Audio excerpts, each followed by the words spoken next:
او اسلام هندوستان ته راغلی د الله جل جلاله د احنافو په لاسو باندې دې وطن ته راوړ دی. یوازې هندوستان نه دی، افغانستان، ترکی، چین، تمامو ممالکو ته، ډېر اسلامي ممالکو ته اسلام الله جل جلاله د احنافو په لاسو باندې وړ دی. دا خبره مسلمه ده. که زمونږ عام عوام خلک وایي چې موږ حنبلیان لیده غواړو، نو دا به صرف په کعبه کښېني چې اوس وخت کې 200 کاله وشو چې هغوی په کعبه کې مقیم دي. 200 کاله. د دې نه مخکې همدغلته احناف وو. که شوافی لیدل غواړي کعبې ته به ځي، ځکه هلته د حج په ورځو کې عمره کې شوافی راځي، باقي به یې ونه ویني په دنیا کې. مالکیان دا به په دنیا کې ته صرف د حج او د عمرې په ورځو کې ویني. پاتې خبره د احنافو ده. که ته افغانستان ته ځې احناف، که ته ترکي ته ځې احناف، چین احناف، هر وطن ته چې ته ځې هلته به حنفي موجود وي. دا ولې دی ګوټ ګوټ د دنیا ته رسېدلي؟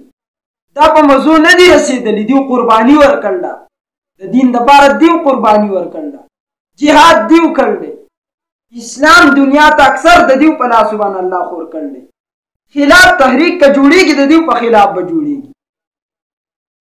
په پاکستان کې پیرقواریت راوچت شه د دیو په خلاف باندې دی. دیو ختمول د دنیا نه غواړي. دا د غیر غټ سازش دی چې دیو د دنیا نه په دې باندې ختم کړي. غټ سازش د غیرو دا دی.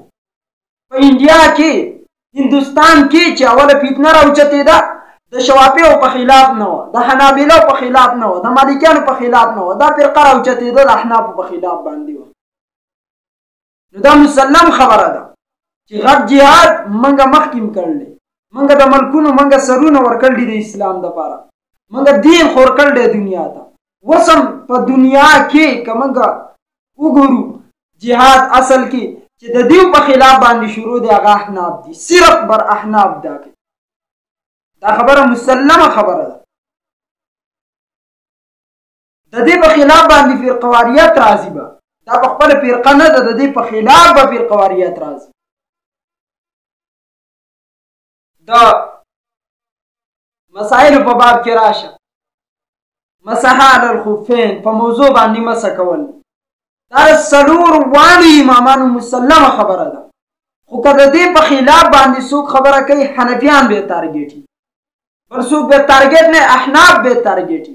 6 رکعاته تراویح اجماعي مسله ده د امامانو په مابین کې. خو د دې په خلاف چې څوک خبره کوي، تارګېټ یې صرف احناف دی. دې نه پته لګي چې دا د غیرو سازش دی، د غیرو جماعت دی. او په دې باندې راغلی ستا دین خرابوي، ستا مذهب خرابوي، ستا دین په تا په شک کې اچوي.